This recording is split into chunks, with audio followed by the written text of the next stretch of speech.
Hello and welcome to The Rundown, a podcast from Politics Home.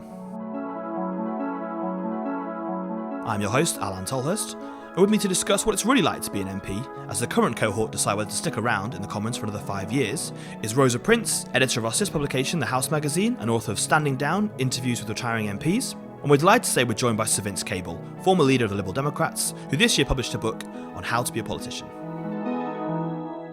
So this week, Matt Hancock became the latest Tory MP to decide he was going to not stand as a Conservative at the next election. He'd made about 13, I think now, Tories, including key names like Sajid Javid, Chloe Smith, William Wragg, Deanna Davidson. There are also at least 12 Labour MPs who are going to stand down the next election too there.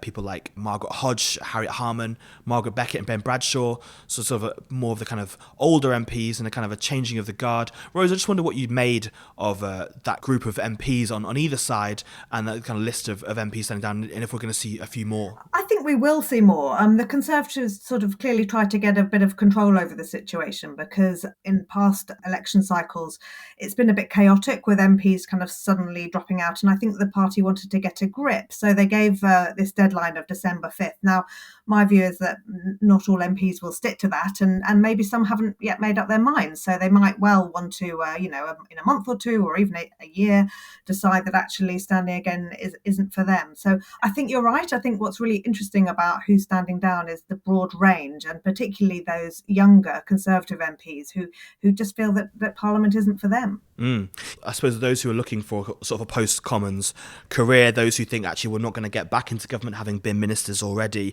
and others who sort of cite family life. There seems that there's often different decisions, but I wonder if you thought there was anything to the idea that, especially on the Conservative side, it's looking at the polls, it's looking what's going to be happening in perhaps 2 years' time and thinking, especially for those ones who've been around post-2010, they've never experienced life in opposition, perhaps, life outside Parliament starting to look a bit more enticing. I think there's something in that. I definitely think that many of them aren't that confident that they'll get back into power and don't really fancy a spell on the opposition benches. I think actually as much as that, it's that so many of them haven't really enjoyed their time as MPs. It's been a really strange Parliament for them. If you remember, the people who were elected in 2019 had such an odd start. They'd barely got their feet under the table and they were kind of banished from the building because of lockdown and the pandemic. And that really stopped them getting that sense of camaraderie in their first few months that most MPs enjoy. And that dragged on.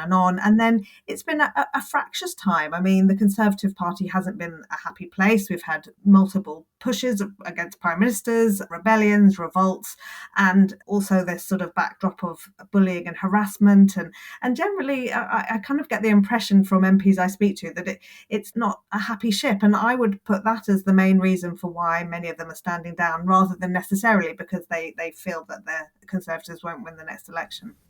Yeah, on the flip side, obviously in 2019, an awful lot more MPs started to stand down. One of them's sat opposite me now. Vince Cable, you stood down at the election in 2019. What was kind of behind your thinking then to stand down? Well, I wasn't yet 80, and I thought I was young enough to start a new career, which is basically what I've done. And I thought I'd been there and done that. I mean, I had 5 years as a cabinet minister in a senior role. I'd been party leader. I was passing on to the next generation. I mean, if I'd hung around, I would have been in this very depressing Parliament, actually. I realised I made a good mood in retrospect. I didn't know the pandemic was coming, but all the MPs I speak to have had a pretty miserable time. Yeah, and it's interesting because, obviously you first stood to be an MP, I think, in 1966, when you lost your seat in 2015. What made you decide to stand again in 2017? Did you always know you were going to stand again, or was it the fact the snap election came around and you thought, actually, no, I'm going to have another go at it? Yeah, well, it was more the latter, but I think there's a sort of streak of bloody-mindedness. I mean, I just don't like being beaten. Right. I was given a chance to stand. I didn't expect it. Just Theresa Blair had a rush of blood to the head when she was up in the Alps and made a rather bad judgment. But given the opportunity, I sort of jumped at it. And I was very lucky. I mean, my party rallied round. They sent a lot of troops to help me in Twickenham. We got back with a very big majority, and the rest is history. Rosie, you obviously wrote a book about speaking to MPs who decided to stand down. What was the take that you got from that? Was it again a broad message, or was there a recurring theme about those who decided to stand down?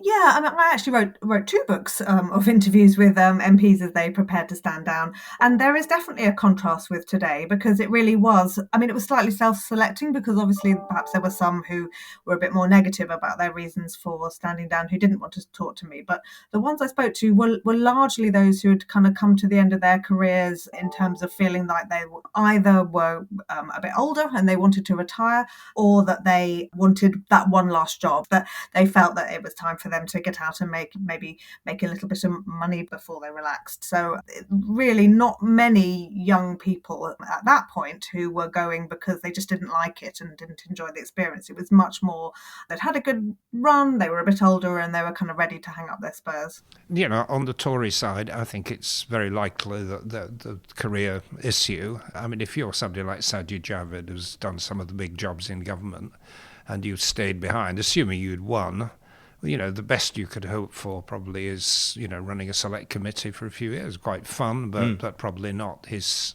take. So I would have thought with the Tories, probably it is a recognition that we're at one of those swings of the pendulum which is going to go against them. With the Labour people, I suspect your Margaret Hodges and of this world are probably a bit like me. They've been there, have done it, they've done interesting jobs, and they're looking to do something else before they're too old to enjoy life. I'll just add one thing. I think the timing of exit is rather important. I mean, a sort of dignified retirement. I mean, I just think about Dennis Skinner, who, was a great character for decades, but he just couldn't resist the temptation to hang on one more time to be the father of the house, and of course lost in rather humiliating circumstances. And I suspect at the back of the mind of people with more marginal seats, that's a factor. And also I suppose there's a few Conservative MPs like Chris Skidmore and I think Andrew Percy as well, who in the boundary review, either their seats are going to be abolished or massively sort of decimated and changed. And so therefore, I suppose the old chicken run that people used to do, moving constituencies, MPs tend not to do that so much. And actually for those, I suppose it's about, as Vince says, a more of a dignified exit in deciding the terms of their retirement. There is another thing which MPs do factor in, and Vince probably knows more about this than me, but there is a question of getting a kind of payment. So if you stand again and lose your seat, you might get a bit more money than if you go voluntarily. You kind of get that redundancy payment. And, MPs are human beings and they have bills to pay. And that is definitely a factor for some of them. They decide to run even though they know they're lost because they would quite fancy that payment at the end of it all. One of my former colleagues did that. He was seriously unpopular because we were desperate that he should go.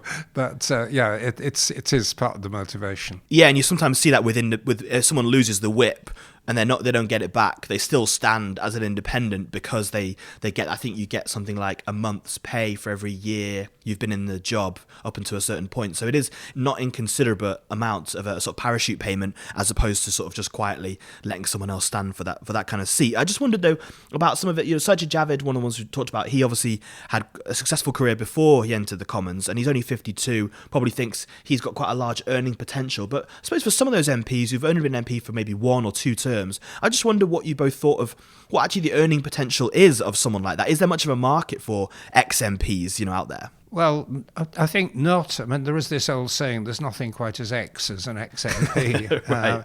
I mean, clearly, if you've been Chancellor of the Exchequer or Prime Minister, then there's a big earnings possibility. But as I discovered in 2015, you have to work to get interesting assignments because people, write you off. They're looking at the next generation, new thoughts, new ideas, new people. People just shouldn't assume that they're going to have people rushing to offer them non-executive directorships or whatever it is that they're looking for. We have a column, as you know, Alan, in the House magazine, where we go and catch up with an old MP, and where are they now, we call it. And actually several of them have mentioned this, that they thought that they'd be, have their pick of lots of lucrative jobs to choose from.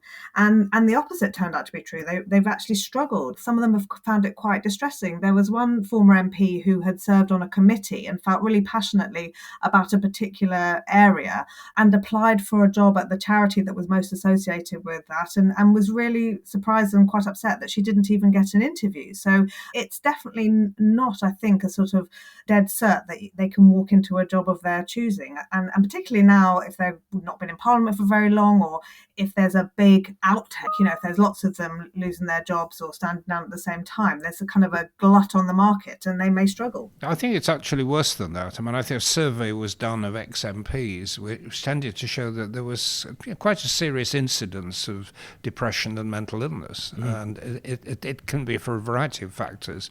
I mean, for those who have lost, losing an election, people lose their jobs in all walks of life, but there's a sort of public humiliation associated with it, and particularly people who've lived in their own community and they're nobody now the following morning.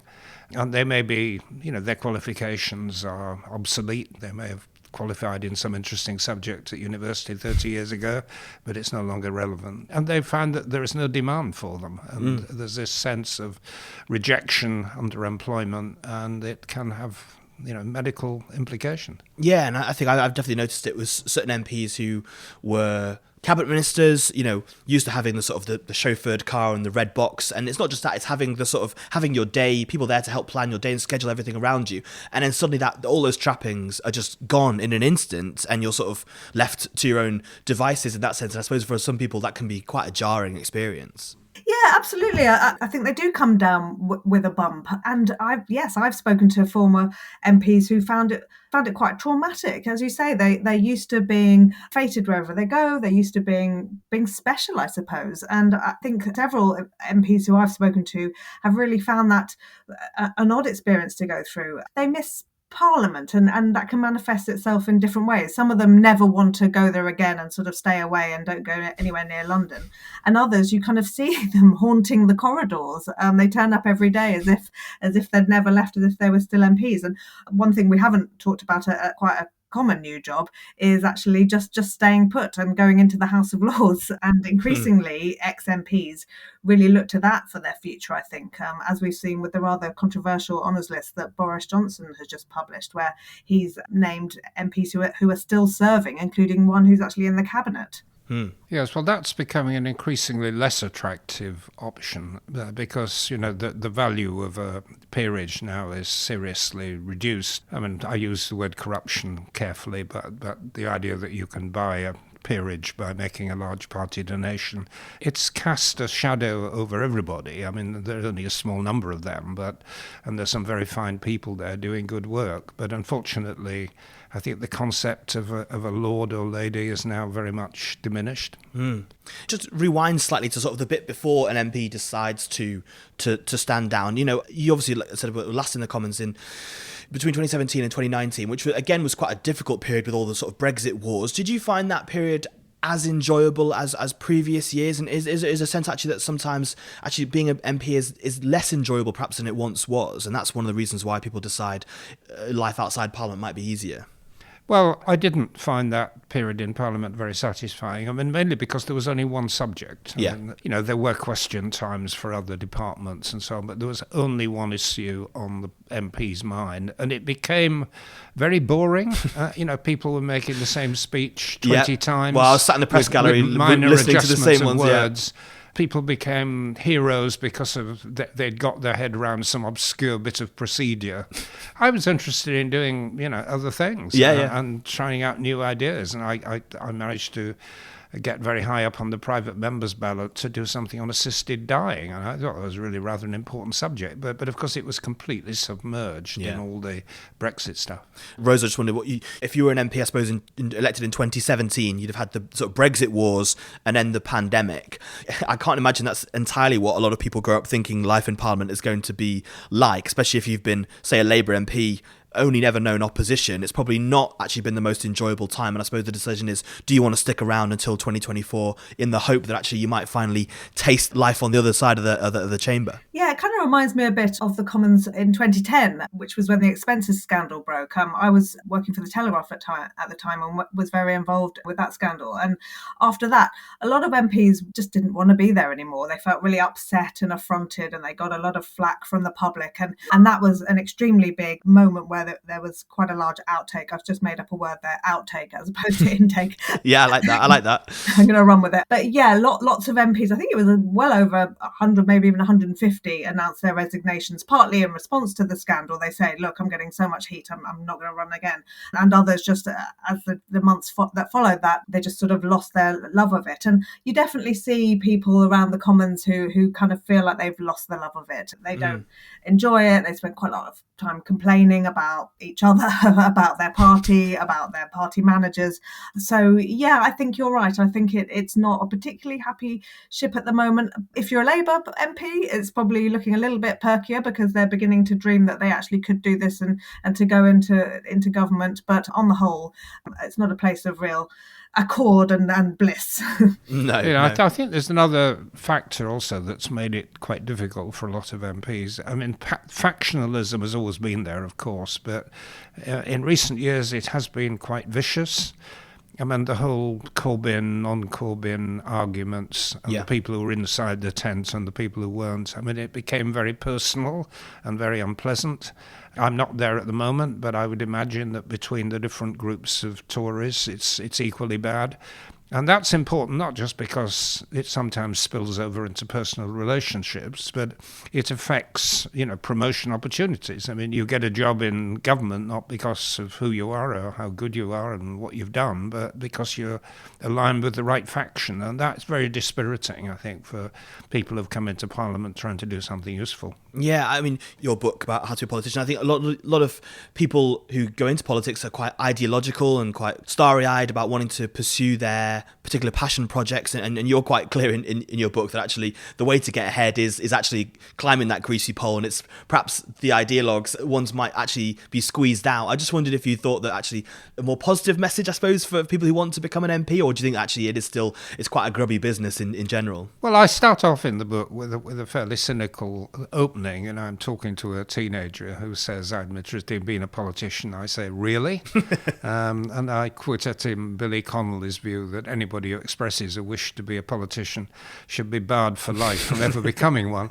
But having started on a very cynical note, I then build up the more positive arguments. There are things you can do. You can make a difference to individuals' life through your casework. You can do legislation. You can shift the balance of public opinion. And you can finish up, well, not exactly loved, but highly respected. And I think the final sentence in my book referred to my visiting the grave of John Smith on the island of Iona. I once worked for him, and there is this tribute that, an honest man is the noblest work of God. And some politicians, some ex-MPs, finish up with that kind of reputation. So it is possible to do it right and possible to do good stuff. It's interesting you mentioned a quote there, a religious quote, because actually I think I've definitely noticed in the Commons that it sort of skews more religious, I think, than wider society. I just wondered if you'd noticed that there's sort of a sense of, perhaps these days you have to have a real sense of public duty, which maybe comes from having a faith,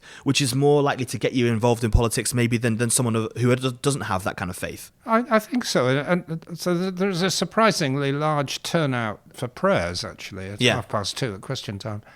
Some MPs are sitting conspicuously to make the point they're not part of it.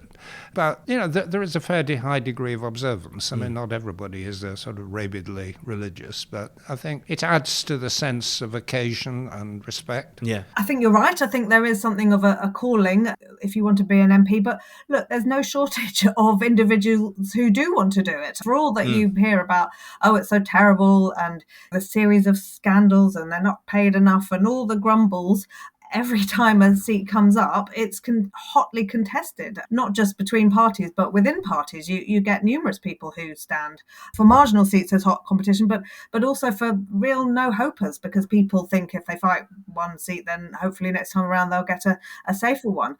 I don't think it is putting people off. I just worry that when they get there, they become a bit disillusioned and don't really enjoy it. Yeah, and one of the things we haven't touched upon yet is the role of social media. I think in more recent times, there's a lot of MPs I speak to, either some of them have come off social media, or they no longer, only their staff look at it for them, because they find that it started out as a good way of communicating with voters and kind of that individual touch that you might get. But actually now it's become a much worse place to be a politician, and actually it's much less enjoyable. And it's partly the campaigns that are created on social media that actually put off, I think, a lot of MPs, especially young women, especially from getting involved because of the sort of abuse that you can get. No, in general, I wouldn't encourage politicians to complain about the media, social or otherwise. Sure. I mean, I think there's, Enoch Powell's old quote that it's like fishermen complaining about the sea.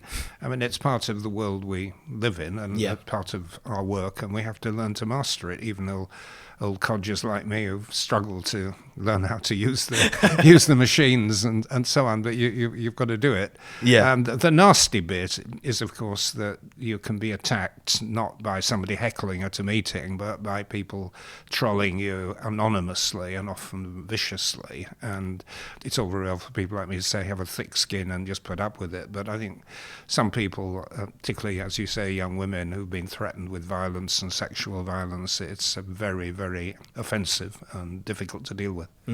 Yeah, Rosa, have you noticed the real difference between sort of when you first covered Parliament to now? Definitely, yeah. And, it's very direct, social media. It's right there. It kind of, MPs who I've spoken to say how it's there in your living room. If you're being trolled or threatened, it's right there in your hand, on your phone, and you can see it. I mean, I think there's a wider debate about whether social media companies are taking their responsibilities seriously and protecting high-profile individuals like this. I think sort of away from the threats and so on, which ought to be illegal, or at least ought to be enforced, the sort of wider question of how you engage with social media is something I think that each MP has to figure out for themselves. And I think some of them have done a better job of that than others. Some of them are quite rigorous and just sort of tweet quite innocuous stuff about constituency visits and so on. Others really engage and get into fights on social media, which I'm not sure is that healthy for themselves or for their constituents, really.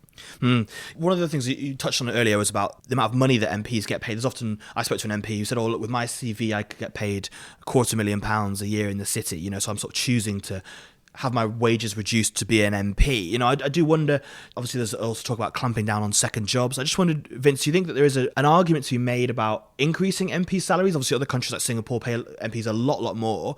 Or is it a sense that you aren't going to attract the right people if you don't pay more? Or where do you sit on that kind of debate? No, I don't think there's a strong argument for lifting MPs' pay substantially. I mean, some feel it's demeaningly low. I mean, that actually it's quite a respectable salary. I think it's 82,000 plus various perks and a decent pension. I mean, I do a lot of speaking in schools and colleges, and people sometimes say, well, how much are you paid? And when I say this is the salary, they gasp with disbelief. Right. This might be millions. It's a lot of people. And as we just heard, I mean, there's no shortage of people queuing up to be MPs for winnable seats. So if there was a serious supply and demand imbalance, you might want to use the market mechanism of salaries, but it's not an issue, I don't think. Yeah, Rosa, do you think there's a talent problem in terms of wages, or do you think actually it's at the right sort of balance at the moment? It's really hard because MPs come in at such different stages of their lives. So the MP who you spoke to, who was sort of dreaming of a city job, it probably feels like a pittance. But you've got some people who are coming in their 20s, perhaps they've been in public sector jobs, which are quite low paid compared to an MP, and they feel quite differently about it. Also, obviously, you've got people coming in from all around the country. So a low wage to someone who's in London and having to pay high housing costs is going to be quite different to somebody who's in a more far-flung area where perhaps their costs are very different. So it's something that we talk about and write about quite a lot in the House, the sort of varied experience of being an MP and people coming in at different stages of their careers. I mean, you might want to kind of make your money first and then come in, or you might want to come in as a young person and then go off and make some money, or you might be a lifer who feels that £80,000 a year is a pretty good salary. I mean, I don't know if I can take that decision for MPs. I suppose the individual has to decide for themselves if it suits them and their family. But I think I agree with Vince. I don't think the amount that people are being paid is putting people off. I don't think that's the issue. I think if we are being put off, and if the brightest and best talents aren't being attracted, I don't think it's necessarily the wages that's the reason. Yes, and I would add to that even if people feel privately that they're rather underpaid, the worst thing they can do is to complain about it. I mean, nothing attracts more contempt and anger in the popular media than MPs whinging about their salary. No, absolutely not. Just one one last topic that we sort of touch on, and was recording on Thursday morning. On Wednesday night, both Labour and the Conservatives moved to suspend one of their own MPs, Julian Knight, the Conservative MP, and Conor McGinn, the Labour MP, over various allegations. Rosa, we've covered a lot of stuff in the House magazine and on Politics Home about harassment in the Commons and bad behaviour of MPs. Do you think that actually for some part of the issue is actually that it's not potentially a very safe workplace still, and that 5 years on from the Pestminster scandal, and there are lots of these issues still coming up, and actually it's not necessarily a very enticing place to work in that sense? Yeah, it's funny. The timing was so strange because we'd had a meeting of the House Board, which is when MPs and peers get together with me and discuss what topics they'd like to have in the House. And we had been speaking about just this issue because there's a commission underway at the moment which is trying to decide some rules for MPs who are investigated for... Is that led by the Speaker, Lindsay Hoyle, isn't it? Yeah, that's right. And actually, the MPs I was speaking to were saying it's not as simple. I think some of the staff organisations do want MPs to be suspended and not be allowed to go into Parliament and perhaps not vote, or if they voted, do it by proxy.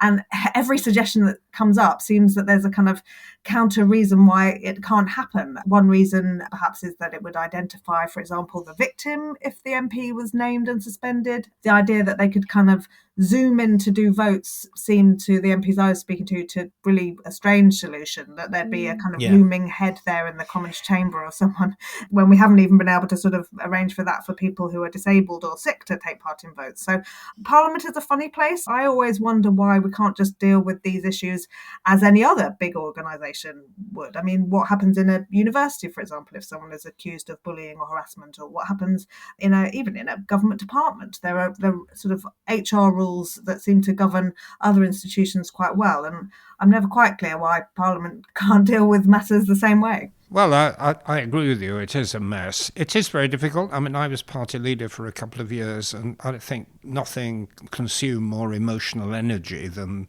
complaints and appeals. I'm fully in favour of having a strict system. If somebody has been involved in sexual harassment or bullying, then of course it must be taken absolutely seriously, independently investigated with appropriate sanctions. But you've got to balance that against the perfectly good British judicial principle of innocent until proved guilty. I've come across several cases of people who were actually innocent, but their reputation was permanently tarnished by the accusation. So getting it right in both directions is very, very difficult, and that's why it's important to have a very clear code of conduct that isn't just making it up as you go along, but is very clearly understood by everybody and based on, as you say, the kind of good practice you get in the civil service and other institutions. Yeah, hopefully the Commission will kind of deal with some of the stuff that wasn't really covered by the last time this was all came around, the setting up of the independent complaints and grievance services. Just one final thing, Vince, what would you say to someone who did want to become an MP? Would you tell them that it was a good idea? What advice would you give them? And is it still, as enticing now in 2022 as it was when you first joined in 1997? Yeah, despite my earlier cynicism, I think it is a very important role, and public life does need people. Democracy needs people. So, if you want to do it, you do it, and don't give up. I mean, it's not like a normal profession. It's not like being a doctor. You go through a series of learning stages and qualifications, and you progress up a ladder. It's not like that. So much depends on chance, being in the right place at the right time in the right party. But if you want to do it, it's a worthwhile thing to do, and you've got to stick with it and not give up at the first sign of difficulty. As someone who sees MPs, day in, day out, I know they get a bad rep, but I'm just filled with admiration for the vast majority of them. There obviously are a few bad apples, but I think that happens in every organisation you're going to encounter. The majority of them really want to do their best for the public, and they have an ethic of public service, and they try very hard and they work very hard, and on the whole do a brilliant job. So I'm sounding slightly toadying at this point, but I don't want to give the impression they're all out for themselves and it's all awful. I genuinely think that MPs are a force for good in our country. Yeah. That's all we've got time for this week, but you can read all the latest on the big stories in Westminster at politicshome.com, and keep right up to date by subscribing to our 7-day-a-week newsletters by clicking on the link in the top right-hand corner of the website. Thanks to my guests, Rosa Prince and Vince Cable. Our editor today was Laura Silver. Thanks to you all again for listening. Please subscribe wherever you get your podcasts and leave us a review. If you want to get in touch, then reach out to us on Twitter @PoliticsHome or email us via news@politicshome.com. But for now, I've been Alan Tolhurst, and this has been The Rundown.